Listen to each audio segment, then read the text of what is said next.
3 penyebab kegagalan konten kreator. Era digital mempermudah seseorang dalam berbagai bidang, misalnya pada sektor bisnis seperti online shop, trading, ataupun konten kreator.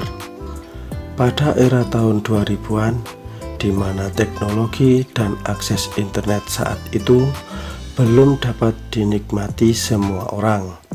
Pada saat itu, jika Anda ingin menjadi seorang pedagang, maka Anda harus menjadi seorang sales yang menawarkan barang dagangan secara door to door, atau menyewa kios di pinggir jalan, atau menyewa kios di pasar-pasar untuk membuka usaha. Sementara itu, bagi Anda yang ingin menjadi seorang trader, Anda harus memiliki komputer dan berlangganan WiFi untuk akses internet yang notabene pada saat itu harga satu set komputer dan biaya pemasangan WiFi belum terjangkau untuk semua kalangan, jauh berbeda dengan saat ini. Apalagi konten kreator. Pada zaman itu, banyak orang yang belum mengenal profesi tersebut. Jikalaupun ada yang tahu, keterbatasan biaya menjadi hal yang dialami banyak orang. Namun, tahun 2000-an adalah masa transisi di mana saat itu banyak orang yang sudah mulai mengenal komputer.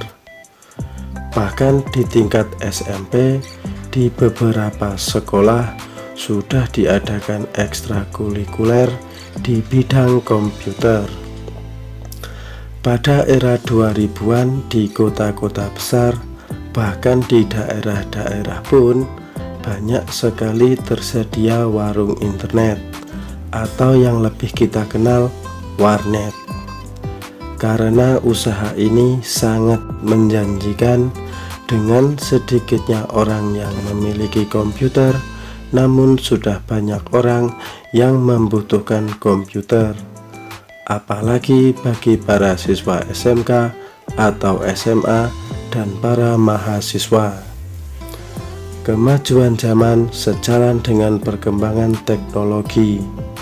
Pada tahun 2007, di mana kita pertama kali diperkenalkan smartphone, namun dari merek ini produknya tidak dapat dijangkau oleh semua kalangan masyarakat karena harganya yang terbilang mahal. Lalu seiring dengan berjalannya waktu dan persaingan dagang, maka pada antara tahun 2014-2015 kita sudah dapat menikmati smartphone dengan harga yang terjangkau, sekaligus juga dengan layanan 4G untuk akses internet. Era digital secara signifikan telah mengubah perilaku manusia. Keterbukaan informasi ada di genggaman tangan. Ya, istilah ini merujuk pada kenyataan bahwa di era modern, informasi dapat diakses dengan mudah melalui perangkat seluler.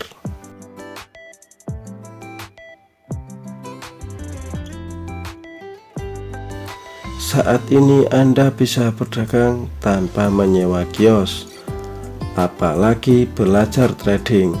Sebelum masuk era digital, orang akan merasa sangat ribet ketika ingin menjadi trader.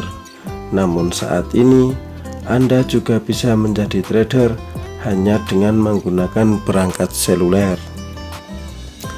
Dulu kita menonton konten melalui acara televisi, mendengarkan radio, layar tancap, dan bioskop. Namun saat ini, Anda dapat menonton melalui perangkat seluler. Bahkan, Anda juga bisa menjadi seorang konten kreator atau orang yang membuat konten, baik konten video maupun konten suara, dan juga konten artikel, hanya dengan smartphone. Saat ini smartphone sudah menjadi hal yang normal dimiliki oleh setiap orang. Dengan smartphone, semua orang memiliki kesempatan untuk melakukan hal-hal yang dulu hanya mampu dilakukan oleh orang-orang tertentu.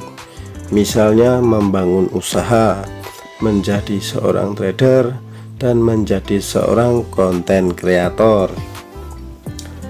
Pada kesempatan kali ini, saya ingin membahas apa alasan dan kenapa banyak konten kreator yang gagal.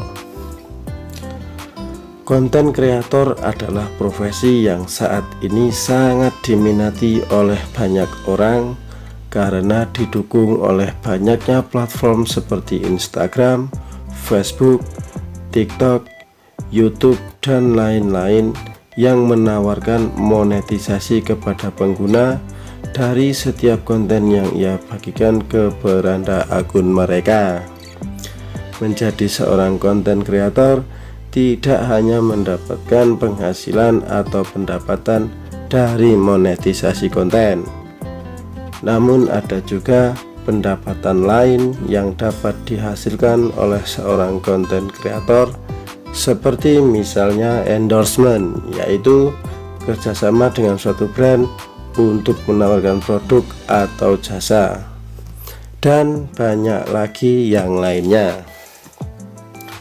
Profesi sebagai konten kreator sangat diminati karena banyak orang ingin memiliki passive income, yaitu mendapatkan penghasilan tanpa perlu bekerja aktif, bahkan bisa membuatnya sukses dan kaya raya. Namun kenapa banyak konten kreator yang gagal? Inilah 3 hal yang membuat konten kreator gagal. Yang pertama, tidak memahami konsep apa itu konten kreator. Saat ini banyak sekali orang yang ingin menjadi konten kreator, bahkan mereka yang bisa dibilang usianya lebih dari 40 tahun, meskipun banyak juga dari generasi milenial, bahkan para Gen Z.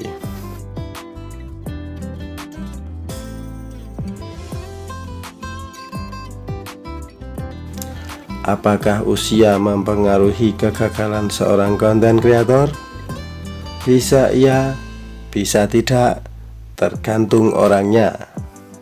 Namun faktanya, kebanyakan konten kreator pemula adalah orang-orang yang hanya latah dengan tren masa kini atau ikut-ikutan, apalagi mendengar bahwa menjadi konten kreator itu mudah. Hanya dengan upload nanti bisa mendapatkan penghasilan yang besar. Inilah masalah awal yang tidak disadari oleh kebanyakan konten kreator pemula. Kurangnya literasi membuatnya terlalu gegabah dalam mengambil keputusan. Harusnya sebelum memutuskan untuk memulai menjadi seorang konten kreator, baiknya memahami dulu apa itu konten kreator. Yang kedua, tidak memahami syarat dan ketentuan dari platform atau yang disebut standar komunitas dari platform. Platform media sosial seperti TikTok, YouTube, Instagram maupun Facebook memiliki kriterianya masing-masing pada konten-konten mereka. Sebagai mitra, para pengguna khususnya yaitu para konten kreator harusnya memahami apa dan bagaimana kriteria konten yang diinginkan oleh platform, seperti misalnya resolusi, durasi, dan tentunya kualitas isi dari konten tersebut.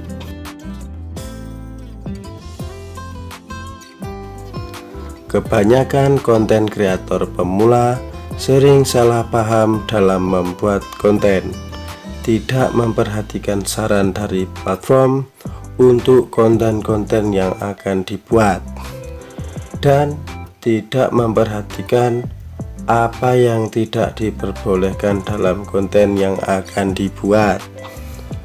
Sebaiknya sebelum membuat konten, Anda pahami dulu dengan membaca syarat dan ketentuan dari platform tersebut.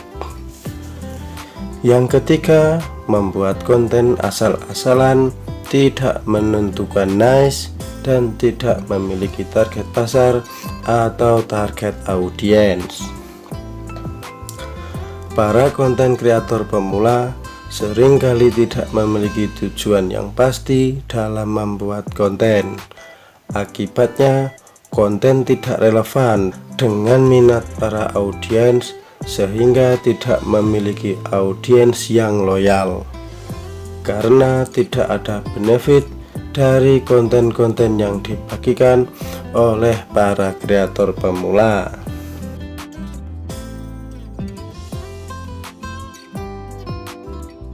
Sebaiknya sebelum memutuskan menjadi konten kreator, lebih baik pahami dulu konten apa yang diminati para audiens, tentukan dan pilih minat audiens.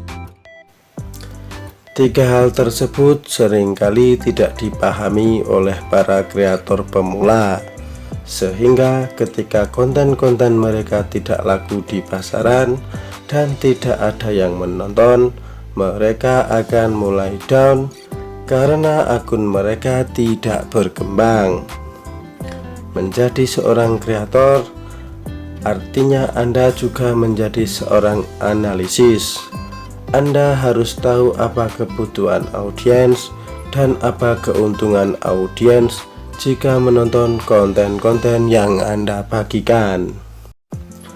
Pastikan Anda pahami tiga hal di atas agar investasi waktu, tenaga, pikiran, dan biaya dalam merintis karir menjadi seorang konten kreator tidak sia-sia.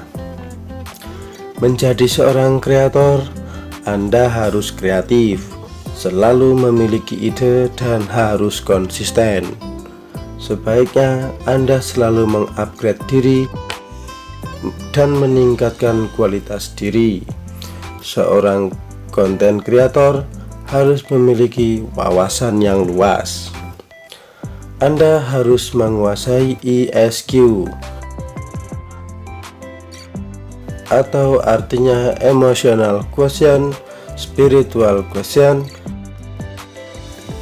dan juga intellectual quotient. Untuk menjadi pribadi yang sukses, Anda harus memiliki kecerdasan emosi, memiliki kecerdasan spiritual, dan juga kecerdasan intelektual. Apapun alasannya sebagai konten kreator, mulai saat ini Anda harus lebih banyak-banyak literasi untuk pengembangan diri, baik dari membaca buku atau menonton video-video dari para edukator atau para motivator. Saya sarankan Anda juga boleh menonton video-videonya Bapak Adi Ginanjar di YouTube agar Anda mampu mengembangkan diri dan menggali potensi diri serta meningkatkan kualitas diri.